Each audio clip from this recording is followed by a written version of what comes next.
Okay, let's just jump right in. If you're a Canadian worker and your employer offers a retirement plan, chances are you have what's called a registered pension plan or an RPP. But here's the burning question. What happens to that plan and all that money the moment you decide to pack it in and change jobs? And that is precisely our mission today. We are taking a deep dive into the surprisingly complex world of these RPPs. Right. We're going to really try and distinguish clearly between the two major types, what people call the gold standard guaranteed plans, and then the much more common ones where, frankly, the full investment risk falls entirely on you, the employee.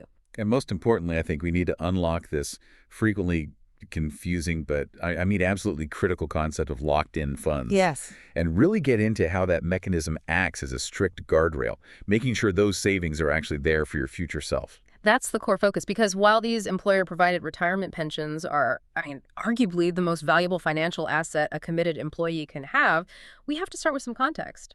Okay. The vast majority of Canadian workers don't have access to these at all. They have to rely on personal savings, like RRSPs. Which means if you do have one, understand that the rules of engagement is, well, it's crucial. Absolutely. The term RPP, it covers plans that combine your savings with usually contributions from an employer, but they are regulated with, I'd say, an iron fist. It's a complex mix of federal and provincial rules. And you need to know exactly which set of rules applies to your money. You really do. So let's start with the fundamentals. RPPs are basically company or private pensions, and the three main types we see are the defined benefit, or DBPPs, the defined contribution, DCPPs, and then the newer kid on the block, the pooled registered pension plans, or PRPPs. And setting them up is a serious commitment. You've got the plan sponsor. That's usually your employer who establishes the plan and, funds it. Right. Then there's the plan administrator. That could be the company's HR department or maybe a third-party firm, and they handle all the day-to-day stuff. Enrollment, sending out statements, keeping the records straight. The regulation piece is key, isn't it? Oh, it's a huge piece of the puzzle. Most private sector plans register provincially, and that provincial law dictates the terms like vesting periods and withdrawal rules. But every RPP in the country is also subject to federal law. That's right, specifically the Income Tax Act. That's the big umbrella covering everything. And that's why it matters if a company is federally or provincially regulated. Think about our good banks or airlines. They register federally. Right. And we should also mention public sector plans.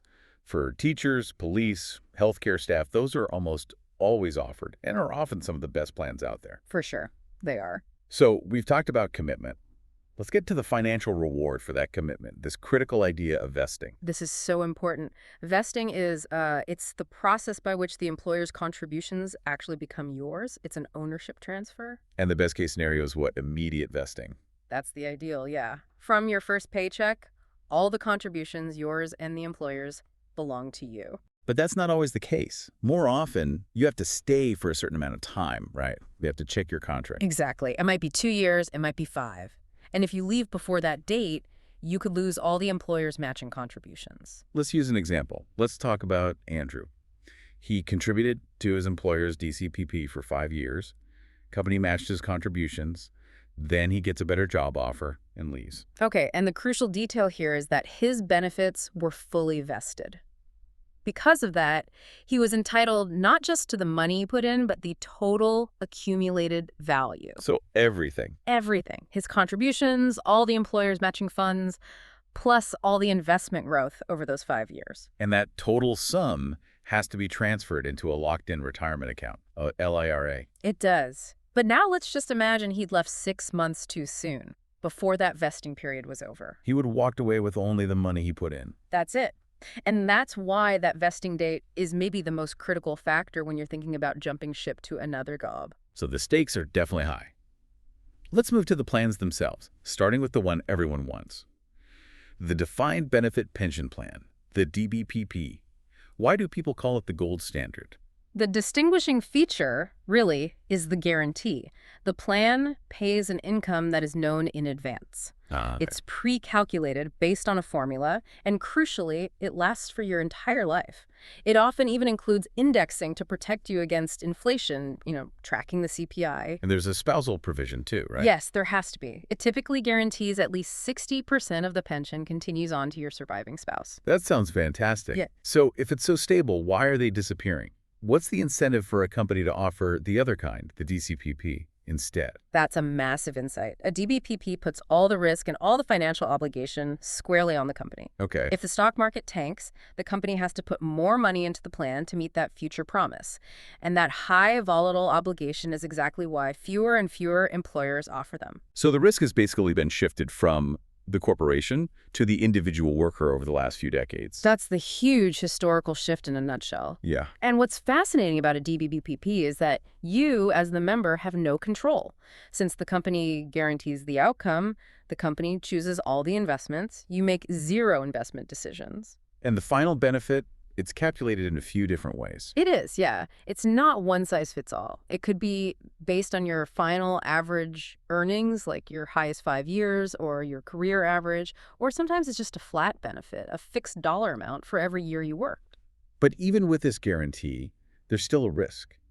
What if the company gets into financial trouble? That's the one big risk. If the company fails to make the necessary contributions, the plan can become underfunded, and that can jeopardize the future payouts. So this leads to a big decision when you leave that job. It's a critical decision point, yes. You can choose to leave your pension with the old employer and just get the guaranteed monthly check later in life, or you can take what's called the commuted value. What is that exactly? That sounds like heavy financial jargon. Think of it like this.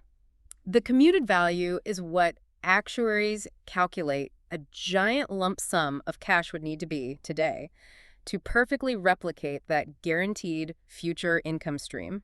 So it's the cash equivalent of the pension promise. And if you take that lump sum, it has to be locked in and moved to a LIRA. Right, that's exactly right. And by doing that, you become your own pension manager. You've just traded that guaranteed check for control, but also for all the risk and responsibility. Okay, now let's pivot to the much more common plan, the DCPP, the Defined Contribution Pension Plan. This is the new standard. It is. And the huge distinction here is that your retirement income is entirely based on contributions and investment performance.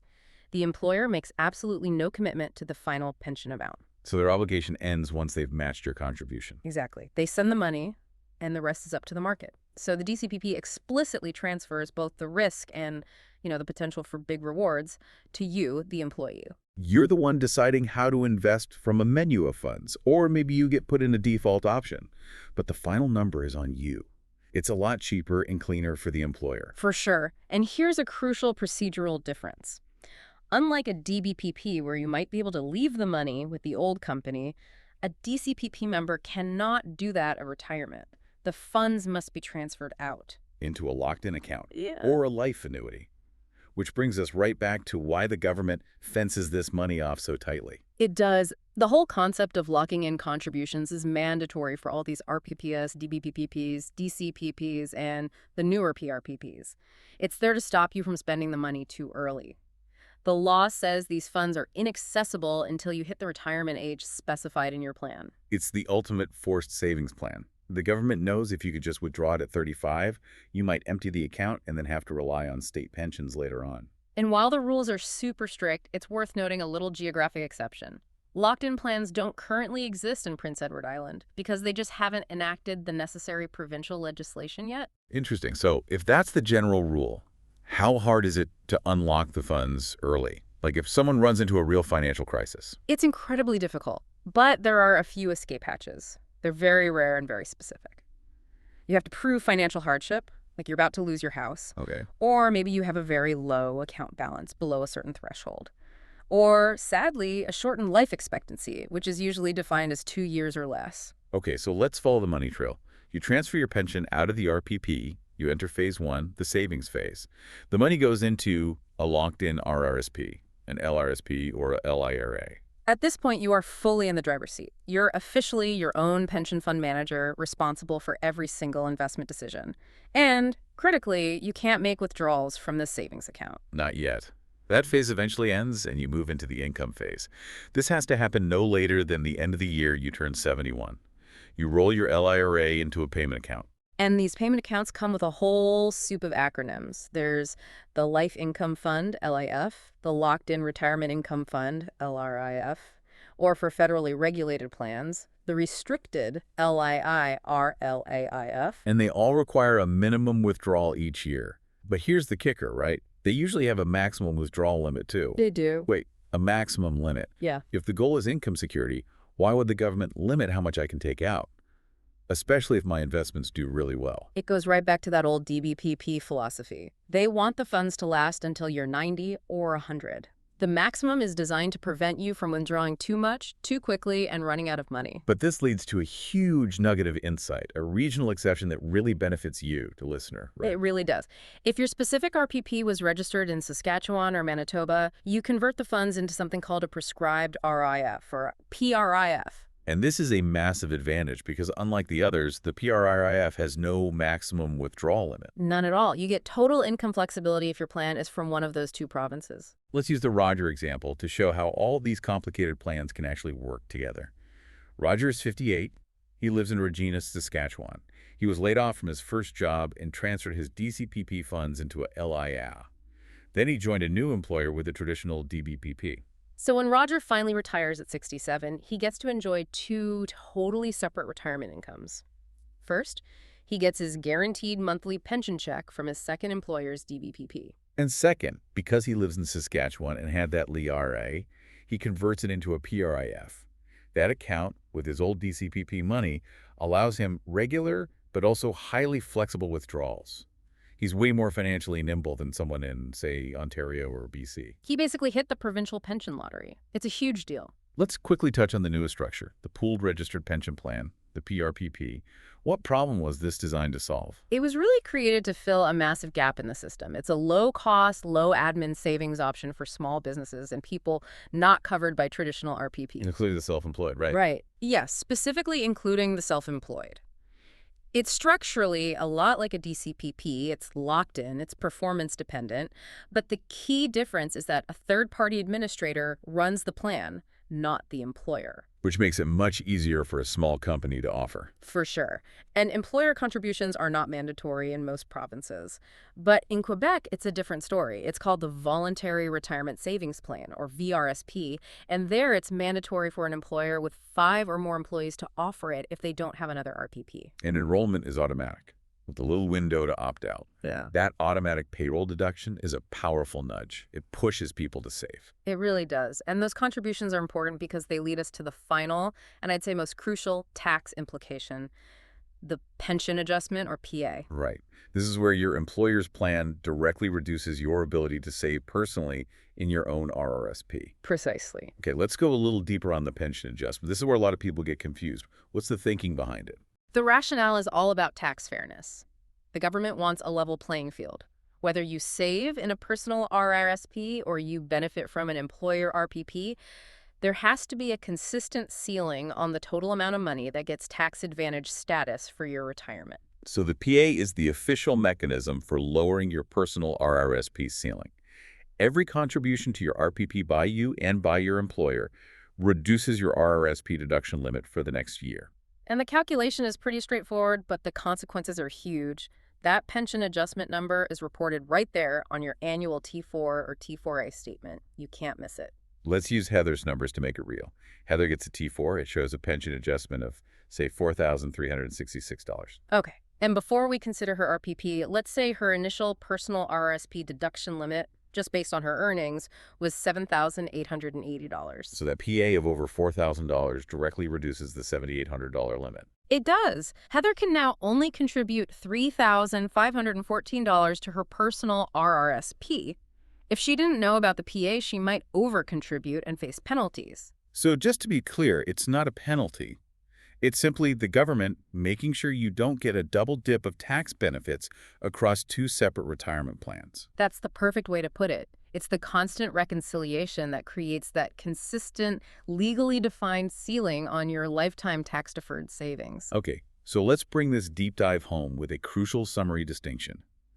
When you are looking at a new job offer that includes a retirement plan, you need to know immediately if you're joining a plan with a guaranteed outcome. the vanishing DBPP, or one where the outcome rests entirely on your investment choices, which are the DCPP and the PRPP. And what's fascinating is that the entire RPP system, for all its complexity, is really designed to impose savings discipline, Right. to provide income security later in life. That's the core reason the funds are so strictly locked in. It's the government creating a long-term plan for you because they know your younger self might not prioritize it. Exactly.